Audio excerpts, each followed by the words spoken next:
At home Sunday Night Football by Week 9 at Tampa, Seattle at home, at Green Bay, at Buffalo. I'm sure they'll just stay on the road for that. Chicago at home, Rams at home on Thursday Night Football, another horrible decision. At Miami, December 22nd, home Detroit, Monday Night Football, and at Arizona. There you have it. That's the schedule for the San Francisco 49ers. What do you think? Again, you play it. Injuries are going to factor into it, but I think the Raiders' schedule is brutal that I just read. Brutal schedule.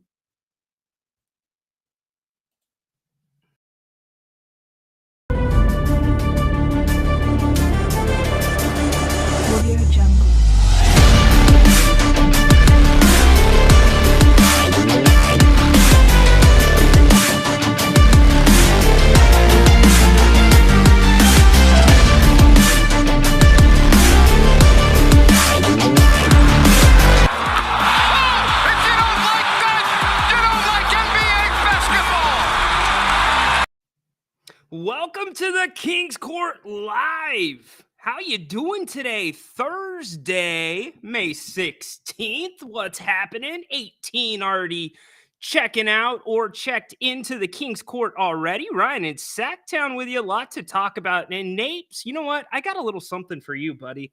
He went in on the Seahawks last night. Did anybody catch his open forum show?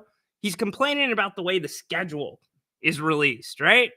Oh, well, it looks like you hired somebody to do an art project. What is this? Is this a schedule or is this, the NFL? Like Napes, they're not going to come out with the old schedules anymore, buddy. That old Budweiser logo, or what was that beer that you used to talk about? You did your live reads on it. Come to me. Like it starts with an S. Patrick, if you're in the King's Court, help me out. But it made me laugh. He was complaining about the Seahawks and the way they release their schedule. Oh, well, all is good. A lot going on today in the King's Court. As always, your calls are welcome. You can do it the way that we've always done it through Restream, or you can call 916-3 or careful about that, Rhino. Don't give out your personal number. 916-399-3748. If you would like to call traditionally, we have one phone line. If we pick up, because there's not going to be a screener, that means you're on hold. We'll get to you in a second. You might be able to hear me. You might not be able to hear me because I've got it on mute until I bring you on the air. But you are yes, thank you, Peter Schlitz. That's right. It was in the tagline for Schlitz was really funny. It was like something like, so good, you got to have another one, or something along those lines. And then Grant, you remember he talks about his Bowling Green days. And he was interning at a radio station, and he read the obituaries. You guys remember the obituaries? They're still around in the newspaper. I think really it's basically now pretty much online. It's like memories.com or something like that. But it was always sponsored. What was the flowers? Oh, gosh, it's going to come to me. But it was really funny because we talked about it. It's like you can't be too excited to read Klotz flowers. That's what it was. You can't be too excited to read the obituaries, right? But like you do got to bring some respect to it. That was a big deal back in the day before Facebook, before all that good stuff. So how is everybody doing today? What's up? What do you want to talk about? Steely, thank you. Appreciate it. You notice the picture's a little clearer. Hopefully, I actually had to change the equipment out a little bit because there's been a slight stall where we're freezing up. But I think I identified the problem besides Comcast being I can't stand Comcast sometimes. But thank you for the donation. Yes, if you would like to do a super chat or if Venmo, the Venmo code is on the screen. Donations are not necessary, but they are welcome. We put them right back into the channel. And as Steely said, yeah, that helped us go over the top to get some more chords and improve things for you. So anyways, NBA playoffs, Celtics, move on. Cleveland. Go Cleveland? Yeah, Cleveland. They're headed home for the season, but A couple of questions in Cleveland. What's the future for JB Bickerstaff? What's going to happen with Donovan Mitchell? Will he get that big extension? Is Cleveland wanting to go all in on him? He's made the All-Star team 2 years in a row there. I want to talk about that. He's not the only Cav I want to talk about. I want to talk about Jarrett Allen as well. There was some reports in Matt George of ABC 10 and Locked On Kings. He had a fabulous tweet, and it was really timely because yesterday in the Kings court, towards the tail end, we were talking about how athletes, the care that they get when they're injured, what's that look like now? We know what it used to look like. I talked a little bit more about it on the Kings court this morning. I want to expand on it here, and it directly relates to Jarrett Allen. And I think it's a question that we need to think about when it comes to players and what that line is for them. Ultimately, it's their bodies. I mean, what's the duty of the player? I get the old school mentality, rub some dirt on it, you'll be fine.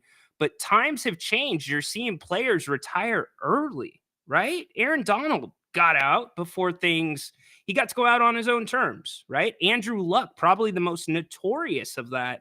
So I want to follow up on that. And yes, it's kind of a opiate versus cannabis CBD. And I want to tell you what the numbers bear, because they're not super surprising, but one of them does jump off the page at me. And I want to get your takes on all that. We never got to one trade yet for every team in the lottery. We can do that. And again, your calls, your texts, welcome. You can comment in the chat, and we will get those up. And you can also call through Restream if you would like. The PGA Championship going on right now. Did you catch Scotty Scheffler? Are you looking at what he's doing right now? He's so good. You guys remember when Tiger, you guys and gals, remember when Tiger was fringe in, out of golf? And it's like, oh my gosh, what's golf going to do? Well, golf's just fine. It really is. And Scheffler, he holes out his second shot on the first at the PGA Championship. This guy, first tournament back, by the way, after having a child. So that's pretty cool stuff there. We can go NBA, or not NBA, but NFL schedule. If you want to talk about that, I haven't dived much into it because here's why. It's freaking May. Why do I care about the NFL schedule right now? Maybe I care about the preseason schedule, because then I could, maybe try to get to an away game. Actually, I'm going to be in Wisconsin at the end of August, first week of September. So we're actually going to be in Green Bay. So maybe we get to catch a preseason game. I haven't looked yet. I know that they open up, I believe, internationally. I want to say Brazil. So they will probably not have a preseason game that last week of the preseason. So that's what I'm most interested in, to be honest with you. And then obviously, if you travel to a game, there's a lot of people that travel to maybe one away game per year for their team. We had my second year in college at SDSU. It was the first year Eli Manning was in the league. And if you remember, the Chargers drafted Eli, and it was on Monday Night Football. He returned to San Diego. Well, I guess he was never really in San Diego. And I got to go to that one. It was a lot of fun. Seated in front of us. It was a horrible story, by the way. Horrible story. Charger fan. There's just something sometimes about fans, flags, and alcohol that don't mix. I get, like, look, I'm superstitious. Like in 2000, 2001, 2002, things weren't going right for the Kings. The bobbleheads turned. We were turning the bobbleheads immediately. We had rules, we had seats, we had places you had to be if we weren't at the game. But some people with their flags, and it doesn't necessarily have to be a flag. But anyways, the point of the story is this: two firefighters that were part of 9/11, and this was the year after 9/11. They traveled to watch a New York Giants game every single year. That was the game that they chose, and an altercation happened, which was completely not their fault at all. They usually this day and age, you would have been kicked out, both parties, maybe both parties detained and questioned at the very least. But the Chargers did the right thing that night and took care of those guys because the Charger fans were the problem. My goodness, Hell Week in San Diego. Any of you, Rich, my man in San Diego, when the Chargers used to be there, the Raiders week. Oh my gosh. And nothing against you, Raider fan. It's not you. In fact, I prefer Raider fan over Niner fan, to be honest with you. But it's not just you. Charger fan is responsible too. I mean, we've seen some bad moments. And as you get closer to the court now, I talked about this the other night or the other day, and some people might laugh at me, but yeah, you've got an arena full of 18,000 people. If an altercation or something were to happen, kind of like the Malice at the Palace again, which God forbid that does not happen, it's going to take a while for the people, that are towards the top of the middle or the top of the lower bowl and in the upper deck to get down to the floor if they can even possibly do that. But it's the people around the court. That ticket that you bought, you get that cool piece of paper with the code of conduct. Maybe you get into the lounges at G1C, but that ticket comes with a lot of responsibility too. And I'm seeing that the interactions between players and fans are getting worse. You saw the Patrick Beverly thing. The reason I bring this up is, you remember the reversal in Sacramento? I don't mean to bring up anything nasty, but you remember the guy, you get what I'm talking about, right? That happens on the court because you drink too much, right? And then somebody threw a chicken wing earlier this season at G1C. What I'm saying is, does there need to be a limit on alcoholic beverages if you're down that close to the court? Dead serious, because sometimes people get a little bit too wild. They're jazzed up, adrenaline's running, so they've never been that close to a game. And it's the first timers a lot of times. It's the first timers that, I'm going to make the most of my time down here. And I'm not trying to put anybody down that does that gets to go to the game and sits close. In fact, I recommend you do that because it'll show you a side of the NBA you've seen before. The game looks pretty impressive from afar, but get really close. Get to a game right when the doors open and watch those guys warm up. It's pretty incredible, but you get a new respect for how big they are, the moves they make, and the athleticism. Hell, you get a little bit of respect for the referees too. That's not necessarily an easy job. How many of you could run up and down a court for 48 minutes? More like about 2 hours, if you want to be real about it.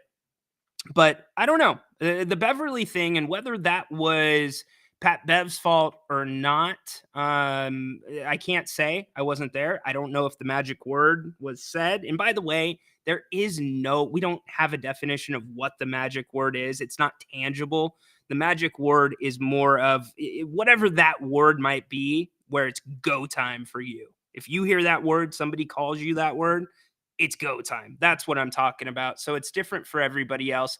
But you notice the owners and with the clubs down below, they're getting the bars, they're getting the entertainment closer and closer and closer to the areas where, I mean, to be honest, players could get a little sanctuary away from the madness. Like once you enter the tunnel, everybody down there should be credentialed, right? Or it should be security, it should be team officials, it should be employees. But now you've got the clubs that some of them, the players just walk right through. You guys remember seeing the Russell Westbrook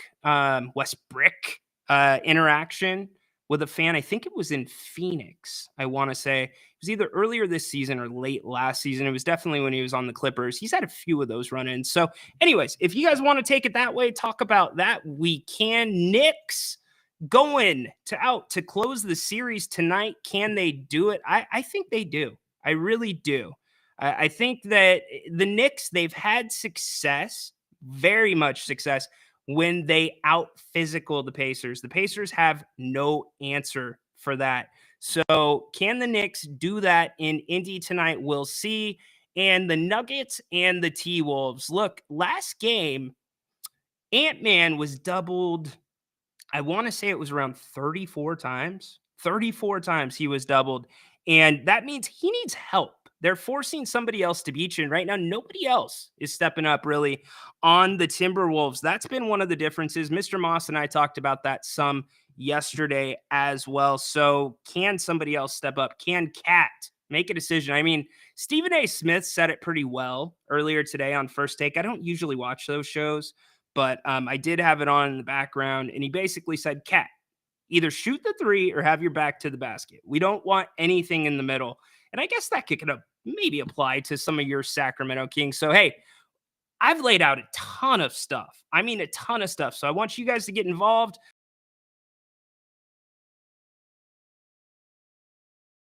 John, will Cleveland break? Yeah, I don't know, John. We'll see. I'm going to get to that take in a second. They're kind of at that point where they've got to, well, they're not at that point, but here's the deal. Donovan Mitchell is going into his last year before there's the option where I'm not sure if it's player and team or just player. I'll get clarification on that. But that means if you're going to move on from Donovan Mitchell and you're not going to sign him to that extension, then he very well could be on the trade market. He certainly could. Maybe free to pick up if you're looking for another piece. I don't think, I mean, would he be a good fit in Sacramento? Maybe. He may be a good fit. If Monk left, yeah. I mean, but would he want to stay in Sacramento? So a lot to chew on. Look, a lot of hypotheticals. We've got a list of all the free agents we can go over. We've got the trades as well. By the way, 8:00 tonight, Grant and I will be back. Hopefully no internet issues. Again, Steely Beats, shout out for that. We made a quick change, I told you. So I have not seen a single freeze yet. Let me know if you guys have any on that side. So I want to get into really quick the conversation that we finished on yesterday. And again, you can take the show any way you want. 76 either checked in or here watching live on the King's Court.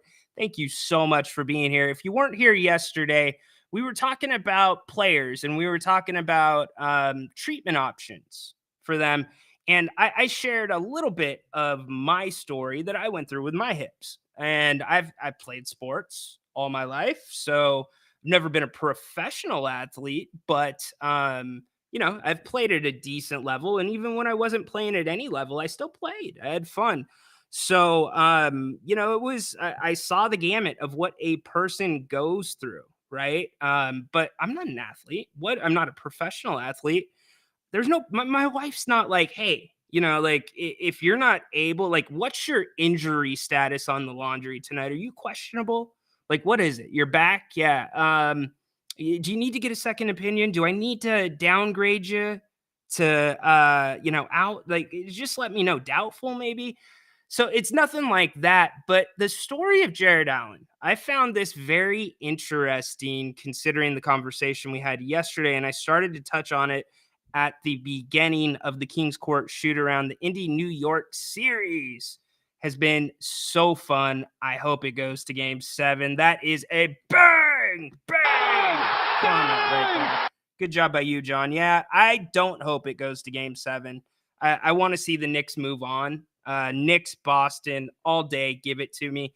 I think the Knicks could, if they're able to stay healthy, and I know some of their bangers are out, but if they're able to stay as healthy as they are right now, I'm not so sure that I wouldn't take the Knicks over Boston, because it's the classic argument of the Kings the season that they made the playoffs versus the Kings at the end of this season with the 2 style changes. Boston's more of that 3-point shooting team, and they don't always show up.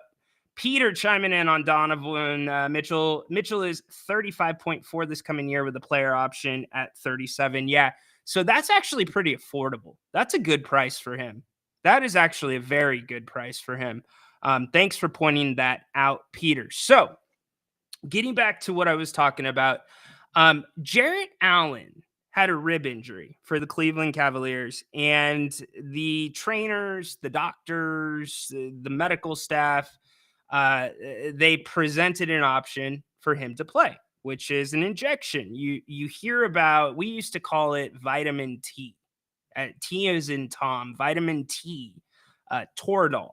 That is the anti-inflammatory that at least during my time, they would shoot you up with. If you needed some type of relief, there's other things that can go into that. There's shorter acting or immediate acting anesthetics that can help out right away. But Jared Allen denied the shot. He did. And it goes again to the classic argument of, as a fan, where do you land on that?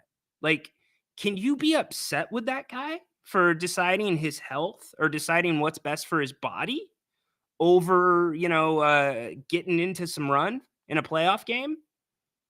It's a big question. And with social media, with gambling, there's a lot, fantasy, there is a lot of pressure on these guys to play. And that's just from the fans. Not even talking about the organizations. Well, a report comes out. So check this out, that Jarrett Allen, some Cavs, and by the way, if you're a Cav, put your damn name to the report. If you're in the organization, if you're a teammate, don't just do the lazy thing. If you're going to come out with this type of take, put your name to it. But they did not. Basically, paraphrasing, there was frustration within some people in the organization that he chose not to take the shot. So, where do you fall on that? What do you think? As a fan, if De'Aaron Fox, if Sabonis had an injury and we were in the playoffs and the doctors, and remember, this is the really important part of this to me. There's no guarantee the shot's going to work, right? Everybody's different. So take that into account when I ask you this. But if that's one of your star guys, if that's Keegan Murray, and I can't imagine playing a basketball game with a rib injury like that. I can't imagine, especially as a big man too, the banging that goes down low, that would be very, very painful. Anybody that's had a rib injury or a cracked rib before, you know what I'm talking about. You sneeze and your eyes start watering. It's like that. So, anyways, no guarantee the shot would work. But if one of our guys said, I'm not taking the shot, I'm not good enough to play, right? Well, here's the first thing. I don't know the answer to this, and it really doesn't matter to me one way or the other. But why is that decision being leaked out? Have you not heard of HIPAA? HIPAA. Like, I get there's gray area when you're a professional athlete. There is reporting that needs to be done, mandatory injury reporting, which the NBA does not enforce, by the way. Or at least they don't enforce it with the Kings. I should say that. So if it comes out that way, then it is what it is. Okay. You can just say rib injury, but why does it come out about the treatment that he declined? So that's my first problem. The second problem that I have is, again, I go back to it's his choice, right? And at some point along the way, we forgot these guys are employees. They are employees. So there is a duty to them as the employer to protect them in certain ways and their information. But then something like this comes out on Twitter that's that specific. I would be pissed if my medical information was being leaked on Twitter, wouldn't you? And yes, I'm going to call it Twitter. I don't like calling it X. I mean, when you send a message on X, what do you call it? I X'd somebody? That doesn't sound right. So anyways, that's what I'm going with. So going back to the thing with Jared Allen, right? So now there's this overriding frustration. Let's plug back into what we talked about yesterday. How ancient treatment has been for some of these guys and athletes up until just recently. And the best example is marijuana, cannabis, THC, CBD, derivatives, whatever it may be. Does not have to be cannabis. It can be hemp. There's many different products out there, right? Well, for a very long time, many people, many players have chosen that as their thing, whether it's to decompress, whether it's for the benefits that they get. Now, here's the conversation that we were trying to kind of dig into. As you kind of see it, isn't the past treatment the worst of the two? I mean, you could argue, and I'm not arguing for any types of substance use or anything against the law, but I sure as hell think we now know that opiates, at least on the surface, are a hell of a lot more dangerous for athletes than cannabis. And whether leagues are making it legal or not, you see that writing on the wall as well. I mean, if it's not legal to use, you're not being suspended for it anymore. Maybe it's just a fine, and that's like a quiet fine. It's not like you're getting a, press release saying that you've had a substance abuse. You get what I'm saying. Like the NBA is not going to come out with anything like that. And if they did, it would be a little bit out of character, unless it's something that is, over the top. Now, I get the other end of this. There are states in America where it is still not legal. So if you're the NBA, are you saying it's okay for something to use that is not legal across the entire nation? So it's a really big argument, but I want to go back to the opiate piece of this. Okay. So I did some research, by the way, and I looked at a couple different studies. This one is, I was actually very impressed with this study. They had a sample of over 200,000 qualified people to answer the question. So that means they talked to enough athletes to get a sample size. And here were some of the conclusions. Check this out. Opioid use among professional athletes at any given time, as reported in two different studies, ranged. Now, this is at any given time, at 4.4 to 4.7%, while opioid use over a National Football League career is 52%. Let that sit in for a second. 52%. High school athletes had lifetime opioid use rates of 28 to 46%. High school athletes, lifetime use. That is ridiculous. Ridiculous. Risk factors associated with opioid use included Caucasian race, contact sports, football, hockey, wrestling, post-retirement unemployment, and undiagnosed concussion. So that brings a little bit of gray area into it. Use of opioids while playing, predicted use of opioids in retirement. So, excuse me, I said that wrong. Predicated. So it carried over. If you used, you may probably use after that. Overall, this was the conclusion. Opioid use is prevalent among athletes, and use during a playing career predicts post-retirement use. So check that out. They're basically saying that those numbers are going to mirror each other from when you're in the league to when you're out of the league for contact sports. That's some scary crap, right? Especially with what we know today. And undiagnosed concussion, I left that part out. Oh, I'm sorry, I went to the wrong one. So the issue exists even at a high school level with similar rates to professional athletes. Further higher quality observational studies are needed to better define patterns of opiate use among athletes. Swallow that for a second. Let's go to the chat because I want to give you the other side of that as well. Ed, what's up, man? Ouch. Yes, ouch. Yeah, ribs, no fun. Peter, it was Twitter, and as the former, it's the X Twitter, or X for short. Yeah, X. Is that what it's for? The X? I knew that Elon wanted it to be like this one-stop shop. And so when he got in there, that's when, he started making all these crazy decisions and everybody's like, what is he doing? But now it's starting to make sense. Let's see. Union rules, ice, baby. Heat, Salonpas, Tylenol 3 with codeine, level 3 drug. Yeah.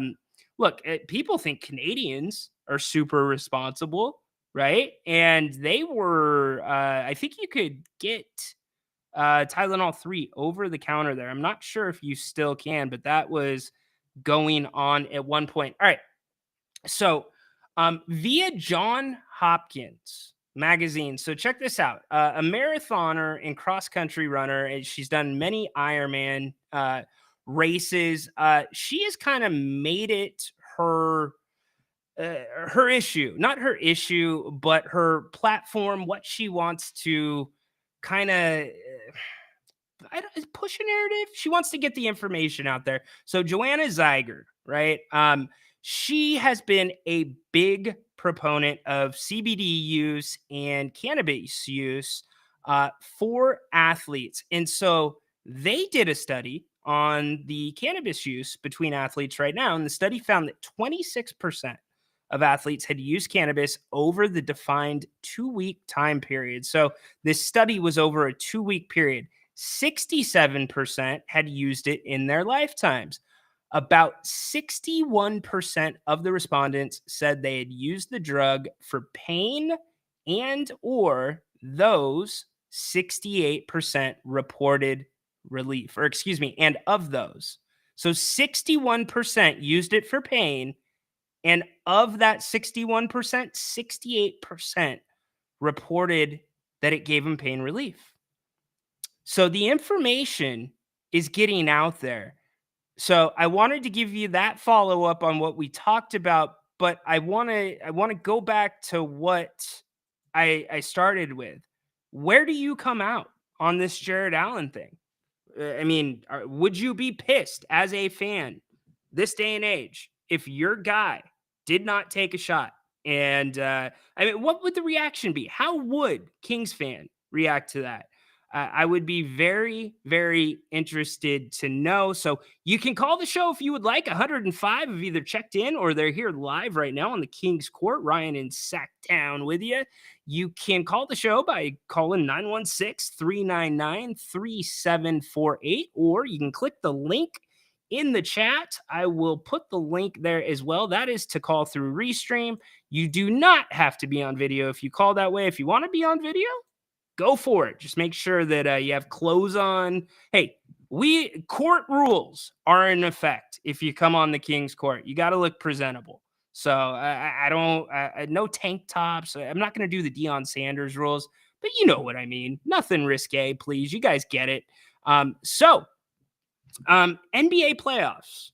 What did you guys think last night? I was shocked, absolutely shocked that Dallas went in and beat OKC. I didn't see that one coming. I thought that game had OKC written all over it. And now Dallas heads back to OKC with a 3-2 lead.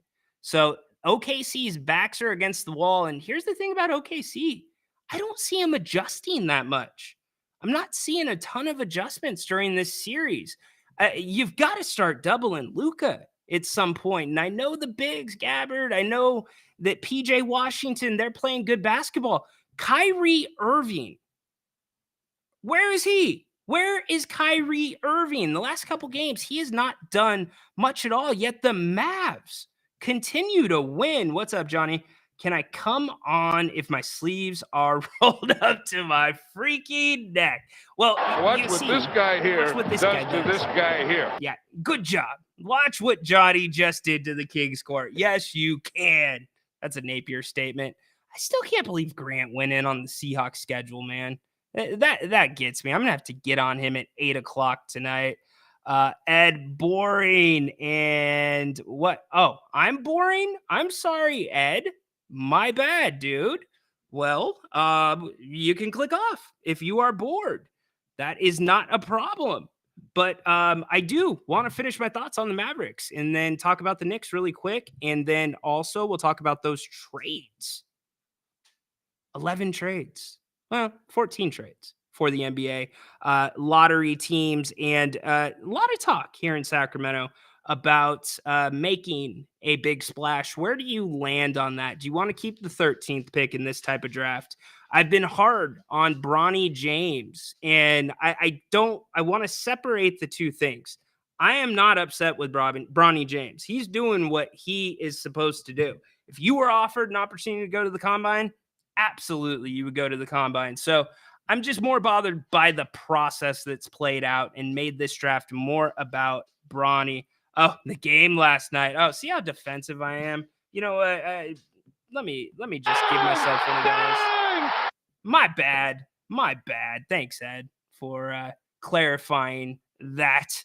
But somebody get in here. You want to make a call? Make a call. Take the show any way you want. 112 of you are here. I'm going to keep talking. I got an hour and a half of content, so we can keep rolling. But the whole draft process, things are starting to materialize. The Kings group coming back from Chicago. From here, it's going to be about interviews. It's going to be about player workouts. You're going to start hearing some names. And yes, I do agree, Ed, that game was boring. The Knicks Pacers has been the best series I've seen in a really long time. And that is going to be, it's going to be geared towards your taste. I'm an old school basketball guy. I love to see that old school, just grind it out, defensive battle, back and forth. I mean, neither team, except for when the Knicks play physical and Isaiah Hartenstein grabs 17 freaking rebounds, and then Josh Hart follows it up with 11. Come on. It's hard to beat them if they're doing that, because that is their game. That is what they do. Flores, what's up, man? Welcome into the Kings Court on this Thursday. Is Bronny NBA ready or Stockton Kings ready? I don't even think he's Stockton Kings ready. He's ready to be on the bench in Stockton if he came here.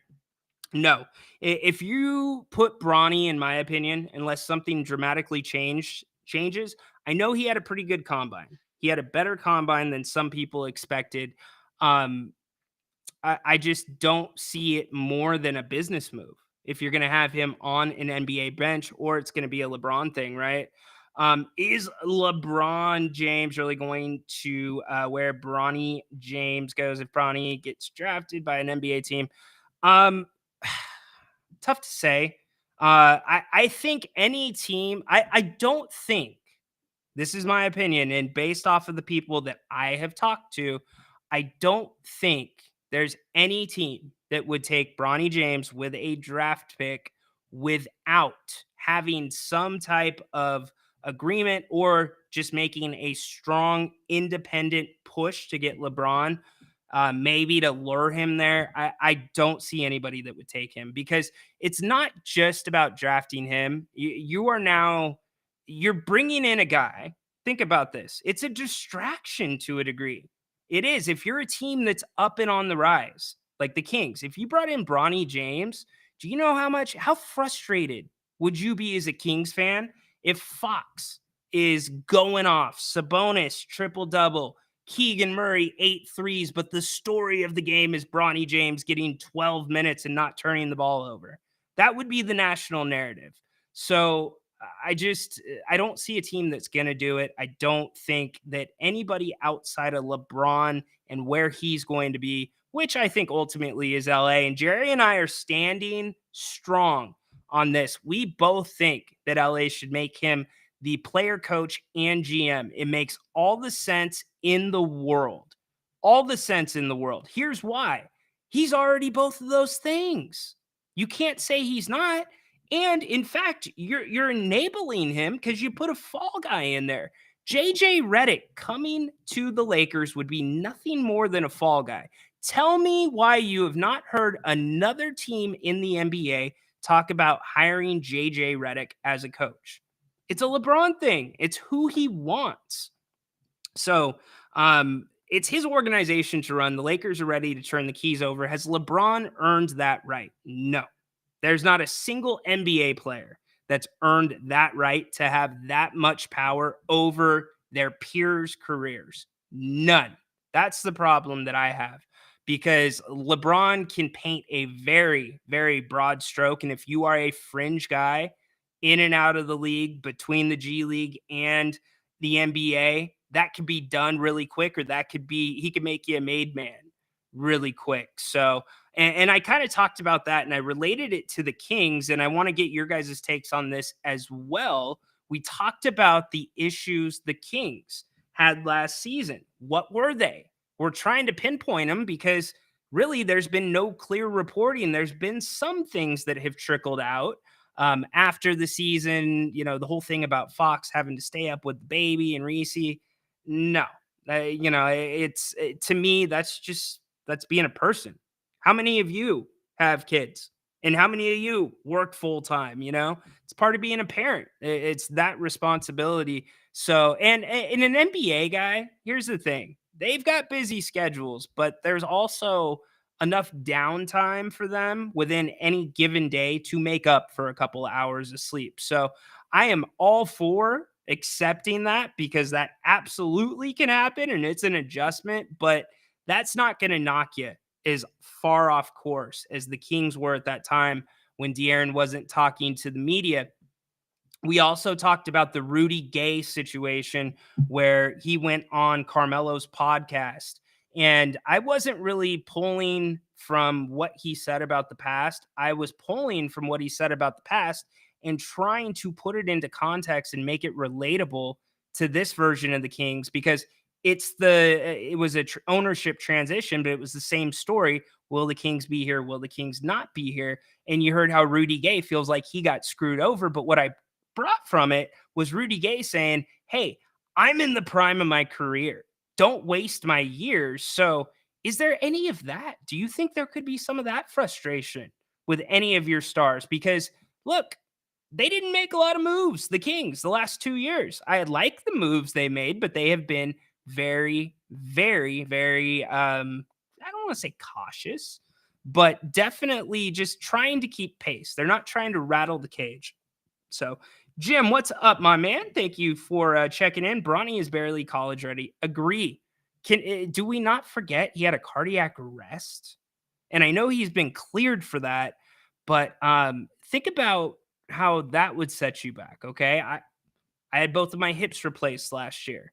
It was as soon as I think it was 3 months that was mandatory in between each operation. It's like the next day after the 3 months expired, I had the other one done. So I went through the recoveries back to back, and those are hip replacements. It's a big deal, but it's not cardiac arrest. You get what I'm saying? So I was out for about 8 months, just up until 2 months ago, about a month and a half ago, where my hip restrictions fully removed. So I can only imagine the restrictions that were on Bronny, and think about the time he missed getting better, right? I think that partially is some of the reasons you saw the inconsistency in college. He didn't have a full summer. He didn't have a full thing of training. I mean, the focus was on his heart. So scary stuff for him. And yeah, he was not college ready. And there is something to this, that you're not a good college player, but you could be a really good pro, and vice versa. I don't see that with Bronny. We haven't seen enough of Bronny. I mean, really, is it even fair of me to be saying, is he NBA ready or not? We've only seen a very little, minute bit of him playing basketball at a high level. And really, was it that high of a level? It's college. It's good. It's Pac-10, Pac-12. But I mean, I would argue probably his high school games that were televised, his AAU games, probably better competition than he saw in his time at USC. Ed, what's up? Hopping back in. What do you think the Kings should do with the 13th pick? What do you think of Eby? Is Eby better than Taco Fall? I don't know yet. I don't. I think the Kings, and you know what? We'll transition to this in a second. If I'm the Kings, I'm looking point guard. I want point guard. I really like Isaiah Collier out of USC. Have any of you had a chance to check out Isaiah Collier? 6'4" guy, extremely. He knows the pick and roll. very well. He plays excellent with the ball. He has a high burn rate. You could even pull that back a little bit. Now, the 3 ball, that's a concern for him. But if you're in a Mike Brown system, you don't need a point guard that's going to be nailing threes every 2 seconds because you got De'Aaron Fox on the roster. Hopefully, you still have Malik Monk. But the backup point guard has been a problem. And Davion Mitchell, whether you want to accept it or not, he is closer to an undersized 2 guard than he is a point guard, in my opinion. So I'm really looking there. I like Collier, and it's early in the process. I have a little profile for him. Taco Fall, I mean, we're trying to come up with comparisons for these guys, and it's hard to compare them one-on-one. I do have combine news for you as the combine closed out. Some of the people that have moved up the board in SAR seems to be the consensus. But to get to your question about the 13th, I'm not going to talk about players, but I will say this. Jerry and I both think that is a great place to be in a draft like this, because there really isn't a consensus number one. There's not that slam dunk guy. So 13th is, you could get some gems at 13. And look at what the Warriors did last year. They had similar picks. I want to say it was like 17 and 57. I forget what the picks were, but they got Pajemski, and then they also got Trace. So I think they did pretty damn good. I think the Kings could improve and find a guy that's NBA ready. Now, Collier, here's the thing, and the problem with a lot of these guys coming out, not a lot of college experience. Just not. I know we've got the European guys that we can talk about, but most of the guys coming out now are underclassmen. So I believe Collier only played 27 games of USC's 32 last year. So we can profile him. I'll profile some of the other guys as we go on every day with the Kings Court Live. We'll start doing those. We'll do one prospect every single day to get you ready, and then we'll get your input on those guys as well. Because quite frankly, I am still doing my homework. We're still fairly early in the draft process. They only announced the combine, guys. It was only a couple weeks before the combine. So, but again, as I look at, did you hear, by the way, really quick, I want to wrap up the Bronny James thing. After he was named player of the scrimmage yesterday, one of the scrimmages, because there's multiple, he got the comparison of Davion Mitchell. How do you feel about that? Huh? Let me know how that one sits with you. Davion Mitchell, do you see it? Bronny has hops, but I don't see much more than that yet. He's got a great body. I'll give him that. Bronny, he's got the shoulders. He's got his dad's shoulders. Now, not quite as big, but Bronny's built well for his size. So I think that translates to the NBA. And can you imagine the training that kid's had? I mean, he has probably been exposed to the best trainers, the best of everything, because you know how much LeBron puts into his body. It's a reason his longevity has been such a thing. Ed hopping back in about Monk. I think Monk is a king next season. What do you think, Ryan? Yeah, in my heart of hearts, I think he is too. Grant talked about it last night. I hear the same things from my sources. He loves Sacramento. He does. If Sacramento, let's put it this way. If money was going to be the same across the board, Sacramento would get the priority, in my opinion. Now, here's the big question that I don't think enough people are asking. And I want to be fair to Malik because he's a special guy. He should have been the 6th man of the year this year. I think he got snubbed there. He's led the NBA in bench scoring the last 2 years in a row. First guy to do that, I believe, in over 30 years. So he has a lot of talent, but he was close to being out of the league at one point. Remember that. The Lakers, they washed their hands of him. He was the fall guy at that time. So he's built a comfort zone here in Sacramento. He loves to golf, and there's lots of great golf around here. Hey, I've said it all along. If any of you were members at country clubs, I've been telling Valley High, I'm like, hey, you guys need to have Malik out here, give him like a free membership. I know he doesn't need it, but it's those little things that go a long way. It's not the money, it's the gesture for these guys. So if you own a golf course, give this guy, give him a year of green fees if he stays. I've seen people do stuff like that, the billboards and whatnot, but he loves his golf, and we know he would like to start. He's made that clear. Now, does that become part of the discussion with the Kings? How important is starting to Malik here in Sacramento? I mean, Malik showed, because he's done it with a big smile on his face. And when things get tough in that locker room, when times are hard, when energy is low, Malik is the guy that picks them up. He changes the energy. He's balanced. If it's time somebody's yelling, he's going to make you laugh. And with him and that impact that he has on the locker room, that's going to hurt just as much as the on the court production if he leaves. So I guess the question becomes this, and I want to be fair. I'm not trying to disrespect Malik Monk, but how confident is Malik Monk in Malik Monk? How confident is he that if he went to a team and I know Charlotte's not in play because he had a really bad experience there, not so much the Spurs. If he went to Utah, if he went to Detroit,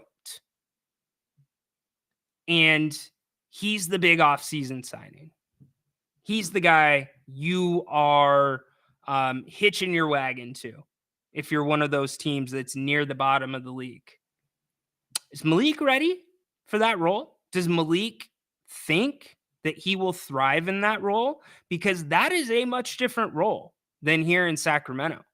He is not the fall guy in Sacramento many times, and nor should he be. He is not really. When Malik either gives you an A or an F, usually it's either awesome or it's just like, yeah, it wasn't his night. And more times than not, you get an A from him. So, hey, what do you think? Do you think Malik, is that going to factor into his decision? It's psychology. It's human nature. I think it has to. You're comfortable here. You have a defined role here. You are valued here, right? The media, you got all the golf that you want, and it's the perfect spot. So what's that number look like for Malik? Now, if it's significantly more, you can't blame him. You got to take the money. But if we're talking about a couple $1 million, and don't get me wrong, a couple $1 million is a lot of money, but is he ready to make that jump for that much money? Think about taking, I would say Malik is taking a more difficult job for more money. But is that more money worth the amount of difficulty, the amount of change that he's going to face? Remember, Malik is not the man when he's on the floor in Sacramento. He's not. He's the other guy. Malik is never the man here. He's usually the guy cleaning stuff up or getting to the basket, cleaning up the boards, tip dunks. You get what I'm saying? For the Kings, he's not usually the one with the ball in his hands if the Kings drop a play at the end of the game. Now, usually ends up there because they have to swing it around, but you get my point. So what are your takes on that? I want to hear from you. What's up, MC? Yes, there are, my friend. There are indeed. You golfer, MC? Just asking. You got Pebble, 2.5 hours from here? Anybody played Pebble? Going once, going twice. I got some Pebble balls here. Hole 7. What do you think? Anybody played Pebble? I've never played it. I would love to play it. We're going to be playing. Actually, remember we did the auctions at the end of the season. Shout out to Michael and his wife winning one of the auctions. They're going to be joining me at Valley High Country Club later this summer. We're going to be playing some golf. Looking forward to that. So, yeah, MC, let me know if you play. John, Monk is a guy that... Johnny, man, are you doing talk to text? Johnny, are the tree limbs bothering you again? What's going on, John? And John, are you a Android guy or are you an Apple guy? let me know. MC, I appreciate it, man. You are awesome. It's a pleasure that you guys all tune in to be here to talk Sacramento Kings and all things sports before your drive home on it. If you don't like that, really appreciate it. Yes, I've kind of grown up in front of your eyes a little bit, and I appreciate the compliments and the emails we get. Internal chat, I love it. The community that we're building, everybody knows each other. I think Malik would love to win Sixth Man of the Year. Oh, he was lobbying for it, Ed. I mean, maybe in some ways the Kings failed him. Think about that. I mean, teams will think about the Heisman, right? In college, when it used to be the biggest thing. I don't think the Heisman's as important these days, but schools would spend millions of dollars on campaigns for players because it will come back. It will definitely come back if they win the trophy. Teams will do a little bit more here and there. I know the Timberwolves made a push for Nas at the end of the season.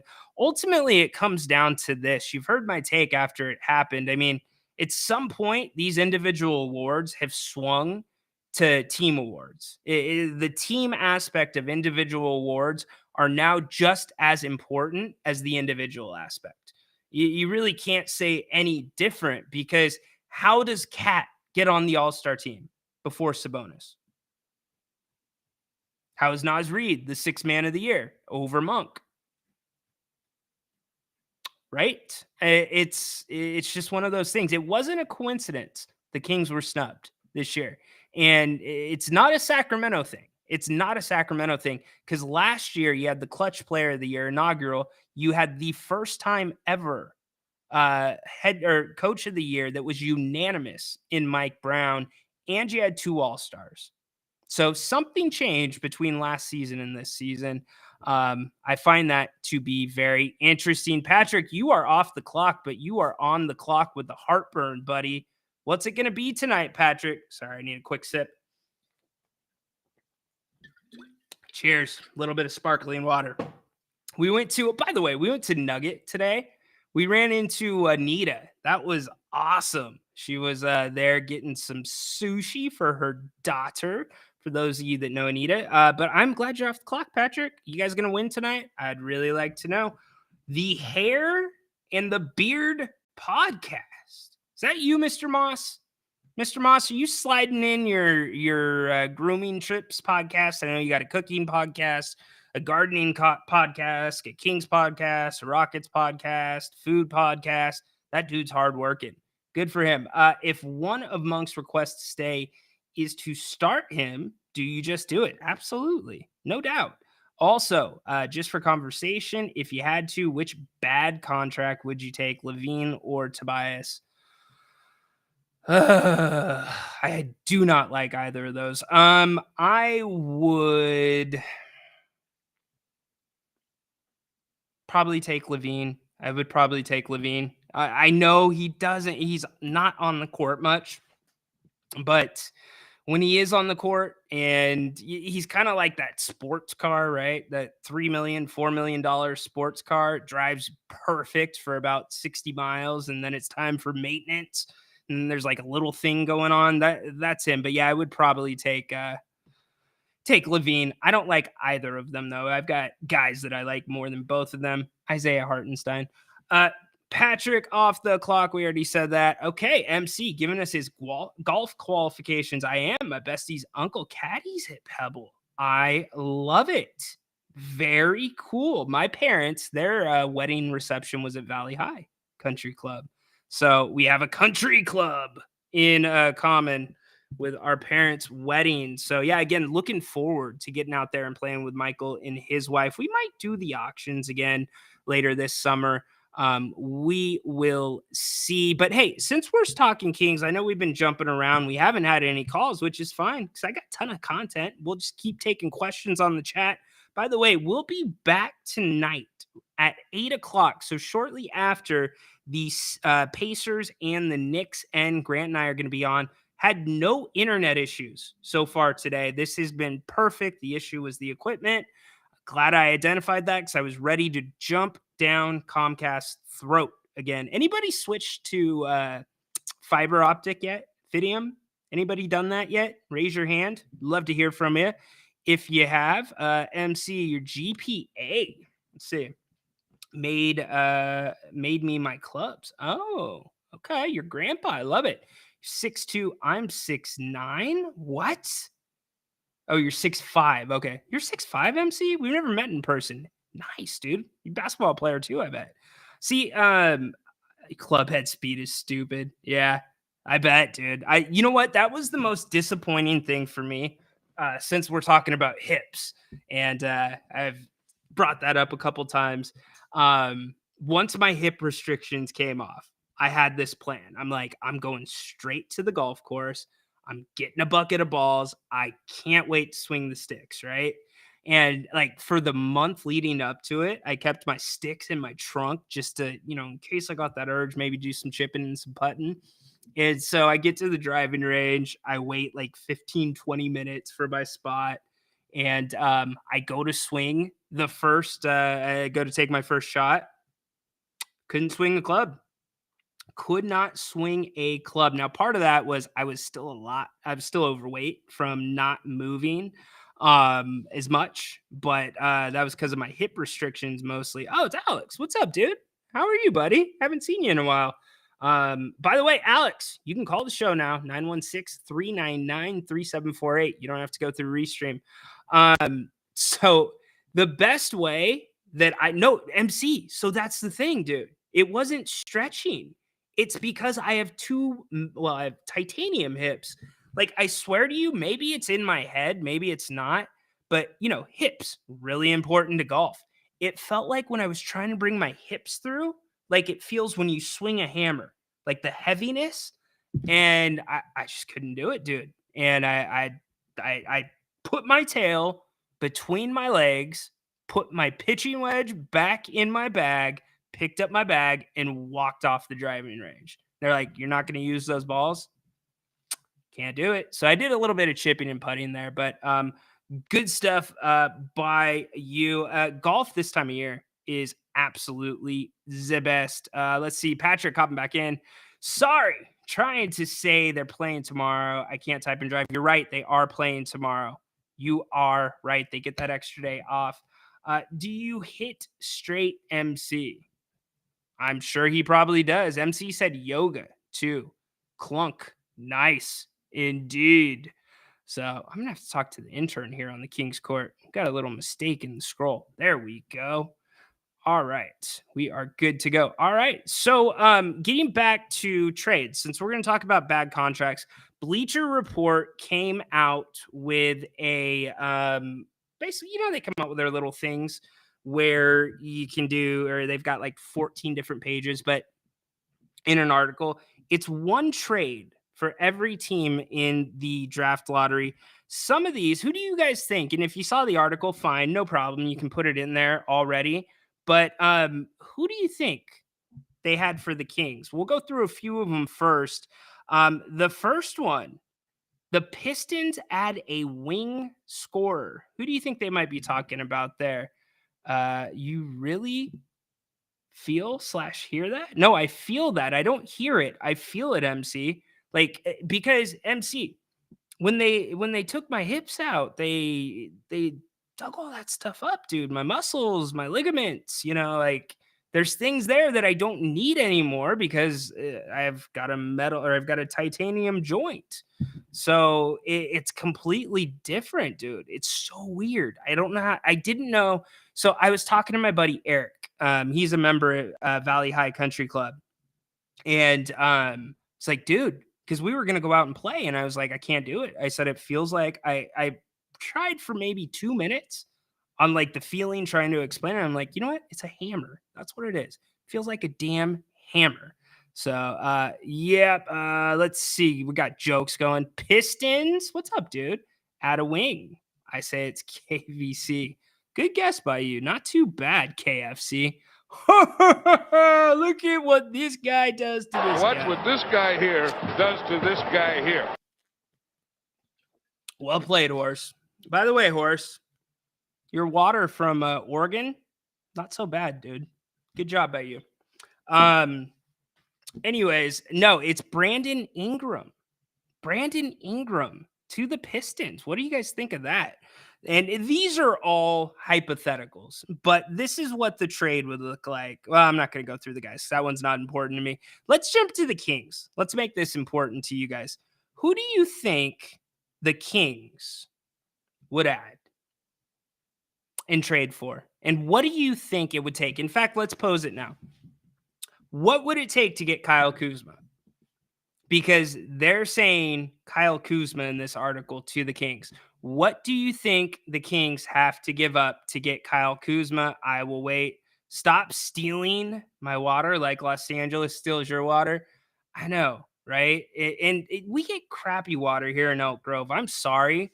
We used to think a Brita filter was good enough. And then my wife and I, we were, Horse knows this, but my wife and I, we were not feeling good. And then we're like, well, what's the one kind of thing that like we're both having every single day? And we went to the water, we smelled the water. You know, sometimes the water has a funky smell, like minerally. And I don't know what the rules are around it now with the recycled water and the reclaimed water. I hear that's starting to hit like certain places. And so somebody recommended I think it's called Life Water or something like that.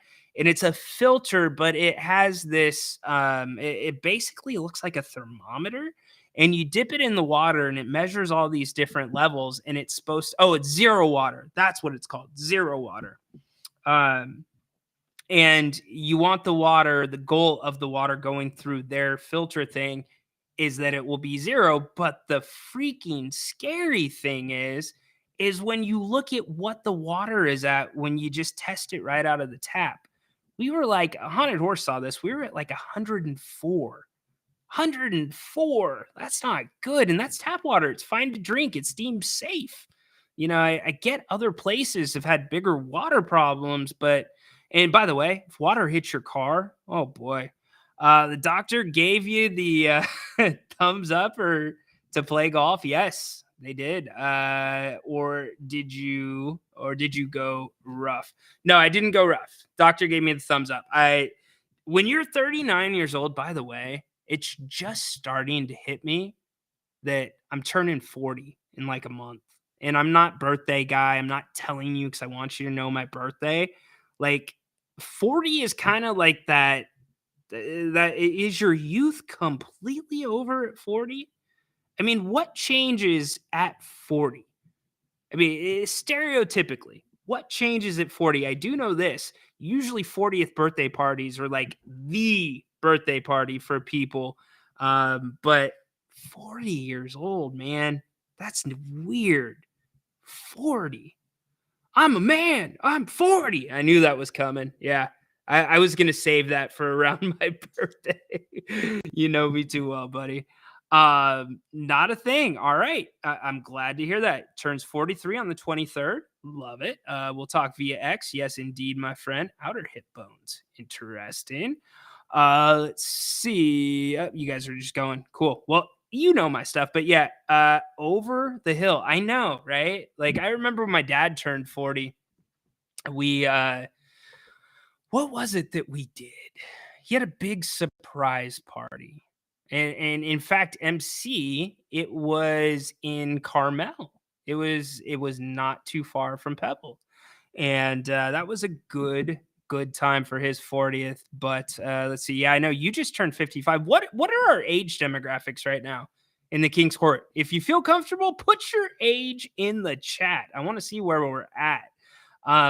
But yeah, 40, man, it goes quick. But you know what's funny? I feel better than I've ever felt in my life. Like I literally do. But the hip thing at 39, that's nuts. And you know what the crazy part? I might have to have it done again. The doctor said they last about 25 years. So knock on wood, I am still around. When my mom turned 40, we had a bunch of black helium balloons and black streamer. Why you guys got to be so morbid, Horse? Come on, man. Don't do that to your mom. I got my dad one of those canes that had like all the like funny things on it over the hill. I think it had like one of those like horns. John, I'm 56. I could still dodge a falling tree. Yeah, that's right. If you can dodge a tree, you can dodge a ball. Right, John? Good job by you. What do you think, Mike Breen? Bang! Bang, bang. Yes, indeed. I forget. What sound drops do we have on board right now? We have bang. We've got Madden. We have Tedora. I do another show with a friend who's actually in here right now, and I'm really scared to hit that button. I don't remember what's on that button. Oh, I do remember what's on that button. It's Adam Silver, I think. Let's see. No, No, it's the dough wheel. All right, never mind. We changed it. MC hopping back in. Ain't no hill till you're unwilling to climb it. Damn right, dude. Damn freaking right. Flores 42. Patrick 58. Love it. Ed, nothing. Enjoy your hair more though. Yeah, I'm starting to get gray. I am. The gray is setting in, and I don't mind the gray. I think the gray is cool. Embrace the gray. I know. Good job, MC. Well done. Well done, MC. Love it. There's some. We haven't had a good movie like that in a really long time. We got spoiled for a while. You got old school Anchorman, Step Brothers. No, I'm not going to leave that one in. There were a lot. Dodgeball. There were some really, really good ones. Really, really good ones that came out. But we had the American Pies. Those were all really good. But I guess going to the theaters, it's just not the same anymore. I don't know. I mean, the fact that you got to have like a full restaurant and basically bar in a movie theater means, yeah, can't wait till my hair turns or your beard turns platinum. Hell yeah, dude. Hell yeah, man. The ladies love the platinum, right? I think it looks cool on dudes. Whenever I forgot my age, I look at the number of the Super Bowl, and that's freaking cool. I love that, Patrick. That's a really easy way to do it. How funny. So, Patrick, you're a Super Bowl baby. I love it. Liam is a Seahawks Super Bowl baby. Believe it or not. We found out we were having Liam the day of the Super Bowl. And for those that don't know, we are big Seattle Seahawks fans. In fact, I'll lay this one out for you really quick. Horse knows this story. But we in college, okay, I had been dating somebody, and we had been dating for a while. She had a grandpa that was very, very wealthy and very, very well known in Stockton. And we used to go with them on vacation sometimes. He would always throw these massive Super Bowl parties. And I mean massive. So he had two different houses. These were just the Santa Cruz houses. He had two Santa Cruz houses. One of them was next to O'Neill, the guy that owns the clothing brand. And then the other one was more of just like, it was like a studio, but it was like literally right on the water. So they also had a restaurant in Santa Cruz called the Crow's Nest. I don't know if it's still there, that he had ownership in or whatever, but the Crow's Nest would always cater the Super Bowl parties on top of some other really cool things that they had. So the Seahawks make the Super Bowl. I'd already been to a couple of his Super Bowl parties, but then it's the Seahawks Super Bowl year. And this was 2000. It was the year that Pittsburgh and Seattle played. So 2006 or 2005, one of those two. Or yeah, 2006, 2005. Oh, cool. You've been to the Crow's Nest. Is it still there, MC? Their big thing is the smoked salmon. Yeah, there you go. Love it. So anyways, my dad, diehard Seattle fan. And at this time, I was more, if you really, and I grew up in a Seattle house, Steve Largent, Superdome, all that stuff.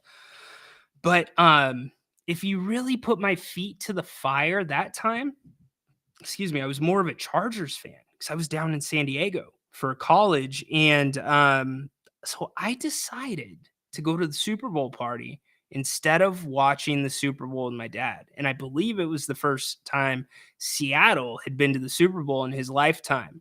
And so that was already the stereotypical punch to the junk, right? Well, what made it even worse was the family that the gentleman that I'm telling you, their family, they were all Steelers fans. So they had one of those, I don't want to say like a TMZ thing, but it was like one of those areas, like press areas where you can take pictures and whatever. And they had Steelers jerseys. Steelers jerseys. You could just grab one. You could have it. It wasn't like put it on for the picture. They had a rack full of Steelers jerseys. And I committed like the ultimate sin to my father. I swear, if my father ever comes on the King's Court, he will talk about this. I took pictures the day of in a Pittsburgh Steelers jersey, white Ben Roethlisberger, with that entire family. Seahawks lose the Super Bowl. I was almost shunned from watching football in my parents' house. No joke. Like football, you didn't talk about it. If you watched Chargers games, you had your friends over, whatever, if you were getting together over there. And so I finally kind of worked my way back into the crew. I proved my allegiance. I proved that I was big on Seattle still. And they make the Super Bowl again. And my fiance at that time, now my wife, calls me and says, I am pregnant. And I all of a sudden had that choice to make all over again when the Seahawks were playing. So anyways, I'll let you figure or guess how that one ended. I'll tell you it ended happily, obviously, but I was so scared. I'm like, oh my gosh, if I miss another Super Bowl with my dad, like I'll be dead. So anyways, all right, so let's get back to the Kings. So the guy that they are saying the Kings should trade for if they had to make a trade is a name you are very familiar with. It's in a Washington Wizards uniform. Yes, Kyle Kuzma. So here's the question, though, that I want to ask you. Kyle Kuzma, what do you think the Kings would have to give up? What do you think they're predicting the Kings would have to give up for Kyle Kuzma? I'll let you put that in the chat. GP was my favorite player besides MJ. Yeah, GP, you remember the gloves? Those were such cool shoes, MC, the first time they came out. I was stationed at Bangor for 2 years, 2000. Look at, see, we're getting all this inside talk here. I love it. Freaking love it. By the way, we will be back tonight, Grant and I, at 8 o'clock. We are going to talk some basketball, do a little open forum. This is the first Kings Court. We have not had a call. All good, though. All good. Progressive, what's up? Everybody's saying Murray. No. So they're projecting that it would work with Trey Lyles, Sasha, Chris Duarte, and the Kings 2029 first round pick. What do you think of that? And these are out there. These are basically just somebody with an idea, but then they do the salary check to see if it would work out. Yesterday you was talking about Dallas and we won. Let's go, Sack. Yeah, there you go. Kyrie the GOAT. Okay, hey, Kyrie the GOAT, since you're Kyrie's GOAT, why is your owner not playing well? I don't get it. But I do like that he's not trying to. Romy had a good take. He's not trying to push his way out. Trade it. Yeah, see, everybody's saying, But here's the problem. Where's the depth going to come from then? Think about how important Trey Lyles is to that second unit. I guess Kuzma could. Why do I want to say Kuzma? You know why? Has anybody seen Harold and Kumar? Have you guys seen that? I'll wait. You know, you guys remember Freak Show from Harold and Kumar? That was actually a good underrated movie. And before that movie came out, I had no idea about White Castle. I just thought that they were micro burgers that they sold. But anyways, in that movie, they go Kumar. So yeah, I wonder, Sasha, I don't worry about. Chris Duarte, I don't worry about. But the Trey thing, yeah, Kyle could probably fill in that role. And then you could bring HB off the bench. Yeah, makes sense. Hey, Donovan Mitchell, you know, with his future not being secure in Cleveland, he didn't speak to the media last night. Keep an eye on that situation. Let's see. If we give up Murray, we're back in the sub Tyrese spin cycle again. I agree, MC. MC, let me ask you this, and I'll ask everybody this. How far out are we from the Sacramento Star spin cycle? Because the clock's ticking, whether you like it or not, on De'Aaron Fox. Like, if something like this has to be the year with De'Aaron Fox. Like, it's gotta be the year this team makes the big jump. It's gotta be the year they put the talent around De'Aaron that he actually needs. We look at De'Aaron's contracts. He is signed through 25-26. Next year, he is going to be pulling in $34.8 million. And then the last year of the contract is 25-26. So this is the reality of the situation, y'all. Like, he's at that point. He is at that spin cycle, MC, where the Kings said to DeMarcus, no, we're not ready to do that. That's tough. In fact, I'll let you think on that for a minute. Let's bring in our man, John. John, no trees around, right, dude? I got an orange tree behind me, but that thing's not going to fall. That thing's ancient, and it's doing great. How are you, buddy? I'm doing great. Good to see you, my friend. Hey, I couldn't let you go through a whole show without having any calls, man. I had to get in a little bit. Weird, right? And hey, I think it was MC said he can't wait for his beard to go platinum. Well, look, when I cut the 2 feet off of it last year, it was kind of brown and red. I'm redhead. Now, look, it's coming back platinum, guys. So, careful what you wish for. Yeah, that was it. For those that don't know, Grant and I shaved our heads. We raised money for charity. That was, John, 2.5 years ago now, I want to say. And it was a year and a half, almost 2, I think. Almost not 2. Quite 2 years ago. Good job by you. And so that was Somewhere like in a there. running joke. And so when the Kings broke the playoff drought, John said he was going to shave the beard because your drought went in line with your beard went in line with the playoff drought, right? Exactly right. It was the end of one of the Portland games last year that was in April, I believe, March or April. And we talked about it, and you freaking talked me into it, Ryan. Well, I knew I was going to do it because I said 16 years previously, or 14 or 15, when I said I told Doug and Grant and a couple other guys, I'm gonna shave this beard, when the Kings make the playoffs. Well, damn it, I did not know it was going to be 16 freaking years. But hey, it was great, and my wife wants me to grow it all back, and I'm all, I don't know, it's getting summertime again. I kind of want to cut it down, at least the goatee. Yeah, it's going to be platinum no matter what. So yeah, looking good, man. It is what it is, brother. Hey, I gotta say this about Finchy. We went to one of the Stockton Kings playoff games. Oh, it was great. The first one they had there. This dude's a legend, like in Sacramento Kings fan history, dude. You know everybody. Everybody knows you. I'm just a man, flesh and blood, man. We recognize each other, and a lot of people, you don't really know them or remember their names, but you see them, and it's, sometimes it's the bro hug, or it's just seeing you. Oh, you're here again, or something like that. No matter who it is, if it's the media or if it's anybody, no matter who it is, it's funny. It's funny. We are our own kind of community like that.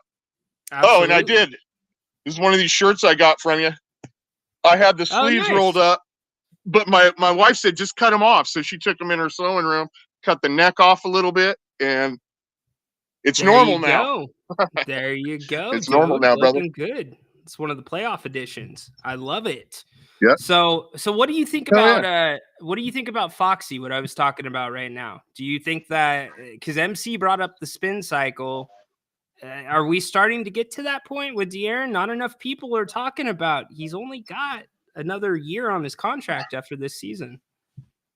I know, Ryan. It makes me wonder too. And you and I had a conversation in the car a month or so ago about if he was almost felt alienated or something. Something just weird was going on with him. So I am not sure.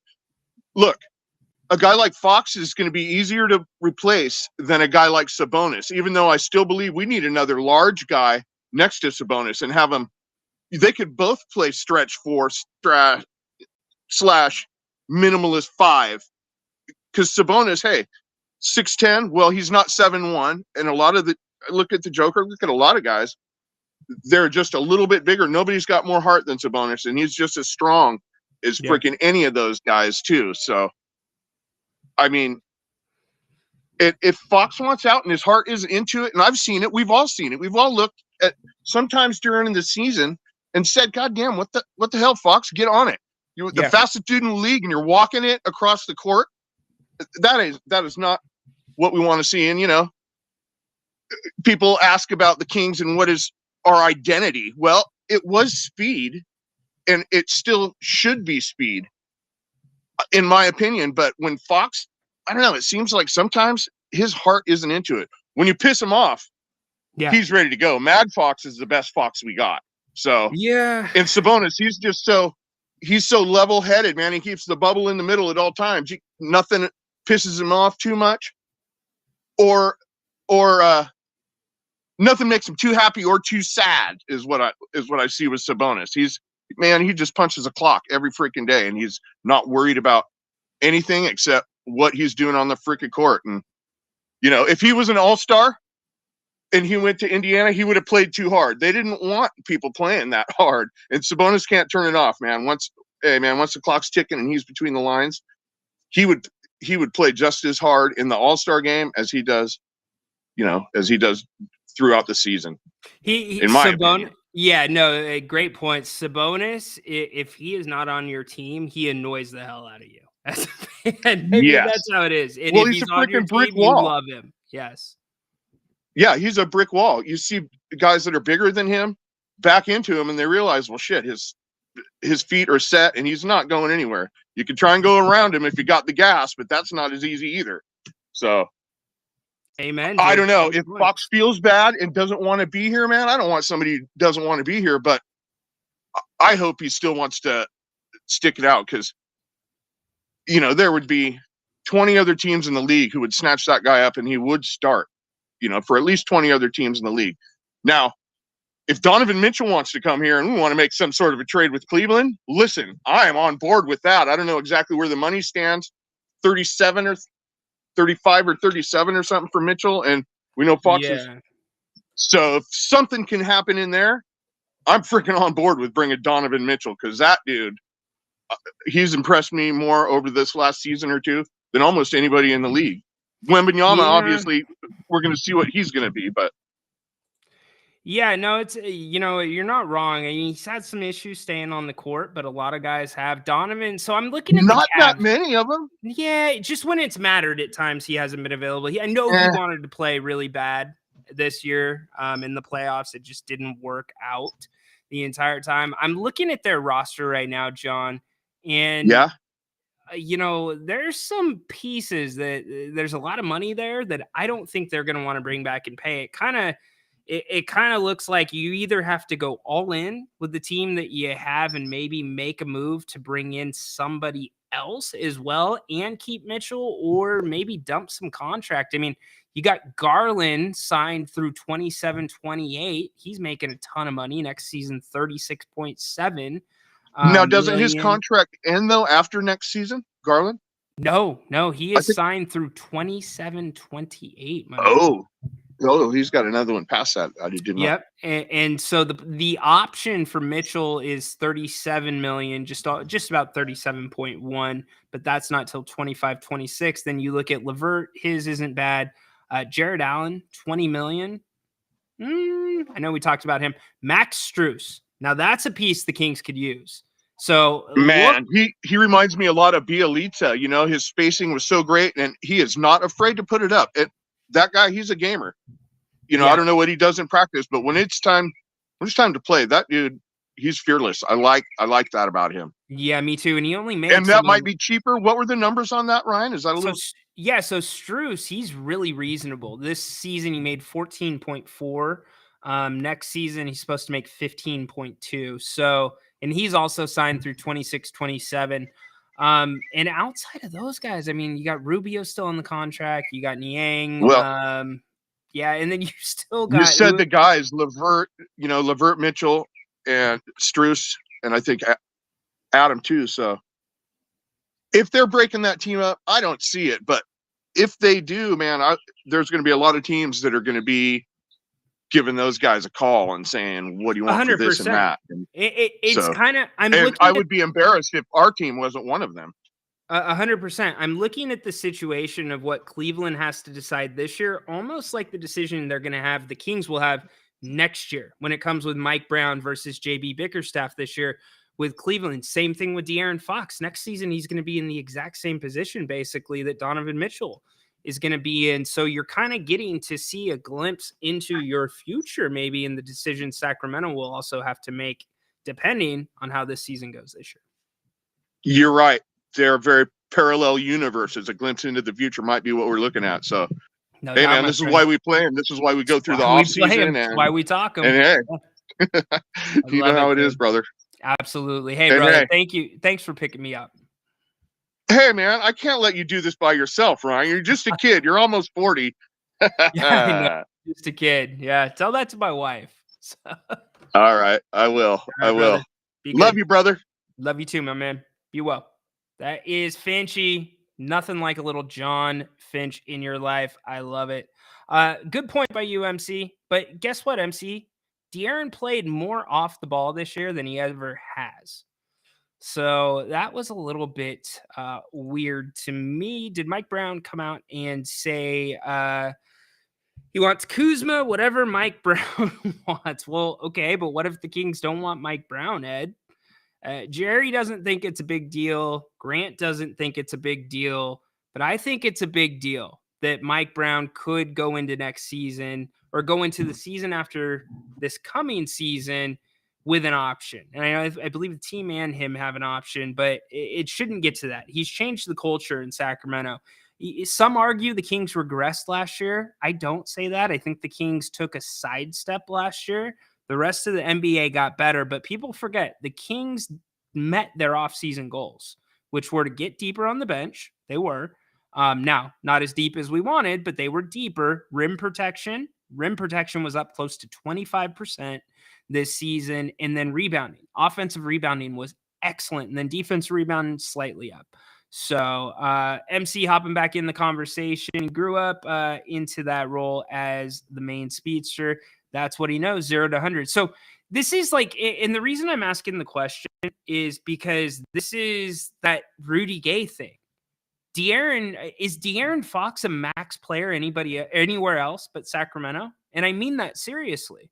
If LA wanted him, if New York wanted him, would they be paying him a max salary? Because being a max guy in a small market is different than being a max guy in a big market. Completely different. The stuff that happened earlier this season with Foxy, and I don't want to focus too much on Foxy because he was not the issue, or not the main issue on this team. There was many issues on this team, but could Foxy be a little jaded that his prime's being wasted? And look, check it out. Matt George put this out. I forgot to get to it. I was about to get to it in relation to the story we talked about earlier. Matt George brought up the comparison of Jarrett Allen and Isaiah Thomas. You guys remember IT? The season he had in Boston, playing hurt, like playing injured in the playoffs and then losing his sister? I mean, IT is the epitome of leaving it all on the floor, and Boston did not pay him what everybody thought he was worth. And that was a guy that outperformed his contract. That was a guy that put that organization on his back for that postseason, and Boston still walked away from him, and IT never got another big contract. So you see where this player empowerment that we see players forcing their ways out of certain situations, we're starting to see it in the training room too. Players are pushing back. And if players push back and they're not heard, they're retiring. The players ultimately have that trump card if they don't want to do it anymore. So, by the way, I said this on the shoot around. Don't come in here and say the same thing happened to DeMarcus Cousins, because it didn't. DeMarcus never did any of the stuff IT did on the playoff stage or in a big market. So completely different situations. Yeah, get Donovan Mitchell. I don't disagree. It's a good option. Bankruptcy, Fitchy is epic. Most stats were up. No. Defensive stats were up, MC, this season. There was only 4 or 5 offensive categories where the stats were up. Offensive rebounding, turnovers, though, or not turnovers, their assist turnover, whatever. That was up just slightly. And I forget what the other 2 were. Every other offensive stat was down this year, significantly down this year. Defense up, definitely because of the rest of the season. Yeah, there you go. There you go. I don't think he would be either. And I think that, look, if I'm De'Aaron, I might be feeling a little jaded over that. You got to think about your future. I know he has generational wealth already, but it's what the offseason's for. We speculate, we try to find answers. For those that don't know, I am grinding. I don't just crack this mic open and talk for an hour and a half a day. When I'm not up here with you, if I'm not doing this with somebody else or going on another show, I'm working. I'm working sources. I'm talking to people. I'm researching because this is what I want. So I want you to know my why. Go back and listen to the deposition of Ryan in Sacktown on the King's Court if you've not heard that one yet. That gives you my why. But I'm really looking at this stuff, and that's why I'm having fun with this postseason, because you guys make it that much better. I know you're doing the same thing, and I say it all the time. You guys are the best, or all of you are the best and most knowledgeable fans in the NBA.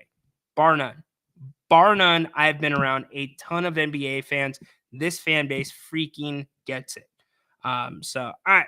We are going to get out of here because Grant and I will be back at 8 o'clock tonight. Make sure you join us. We're looking forward to that. No internet issues today that I could tell, so should not have a problem tonight. I know I just put the curse on it. Thank you so much for being here on the King's Court. If you haven't already, make sure that you are subscribed to If You Don't Like That. Over 7,000 of you. Thank you if you're already subscribed. That's where you can find our entire library. Look, I updated my resume the other day, and just in the last 2 years, year and a half, 2 years that we got Grant onto YouTube, doing the programming instead of No Filter, instead of Listen App. Do you realize we've reached, and these are conservative numbers, over 8 million fans, over 8 million views. And if you look at the YouTube numbers, you might be calling BS on us. Look at the Twitter numbers. We have the analytics. We have had massive shows. A lot of our live audience comes from Twitter. Replays after that, we get some Twitter, but a lot is YouTube there. And then also we've done, I put over 200 hours of live content. Really, it's closer to 300. So every Kings game, you get a pregame, halftime, and postgame. We do shows in the off season, not just about basketball, but everything going on. So make sure that you are subscribed. And please check out the King's Court on Spotify and on Apple Podcasts. I think we're on Amazon Podcasts too. Check this out. I got an email saying that the King's Court under the basketball category on iTunes, maybe there's only 237 podcasts about basketball, but we're 237. So thank you very much. Very much appreciate it. Is monetized. So thank you. That's a big testament to all of you. Huge thanks to Justin Hole over at Broken Controller Media as well. He has been a big help as we've transitioned the King's Court. But also, you get a daily morning shoot around. We talk about things from the night before, and we lay out the day. And on the weekends, you get some fun episodes. I'll go a little bit longer for them on my own, about 30, 40 minutes.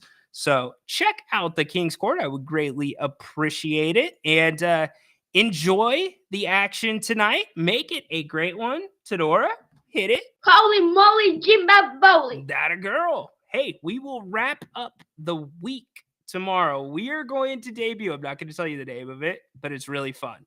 We are going to debut a new end of the week segment to wrap everything up that we've done. We'll kind of touch on some of the funnier things. We'll touch on the more serious stuff, but it will be a fun time and it's going to be interactive. So make sure you set aside 15 or 20 minutes to join us towards the end of the live show tomorrow, beginning at 2:00. And don't forget, Tuesdays are now Jerry Reynolds Tuesday. Jerry will be doing the King's Court with me live on Tuesdays. How freaking cool is that?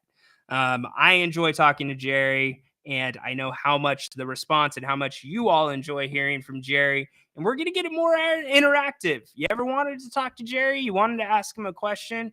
We're going to start working that stuff in so you can come up on camera with him as well. We had Baki up for a few minutes. Just make sure if you're up with Jerry, because I want to be respectful of his time, be ready. Right? Like, know what you want to talk about. You guys get it. You get it.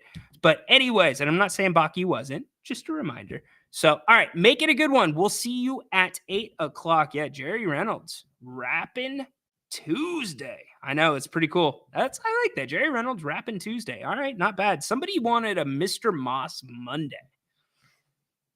Interesting. I wouldn't be opposed. Moss knows his basketball. We could spitball once in a while, but the problem that I have is the Ridos are on Mondays. I thought the Ridos were pretty fun. That's a good wheel. I mean, look, if I went to the Rido wheel right now, because I got the wheel here, let's see. What theoretically would come up on the Rido wheel if we hit it really quick? What do you guys think? What would come up? Will it be something that has already come up? Here we go. Uh-oh. What's it going to be?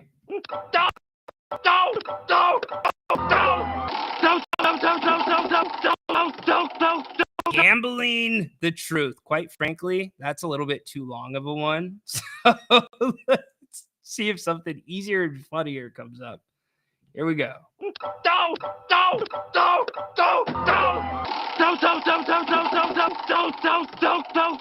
New York nuisance, aka Indianapolis. Yeah, so we've got different fun things on there. That was going to be a take on Indy fan being taken over by New York fan. New York, their fans have been nuisances in the best possible ways this offseason. It's been fun to see that fan base come together and really fun to see fans like Patrick that watch the Knicks all the time get that really cool run. Hey, make it a great day. Right now, we'll be back at 8:00 tonight. We're opening it up to all of you, so make sure you come back then. Have a great rest of the afternoon. We'll see you at 8.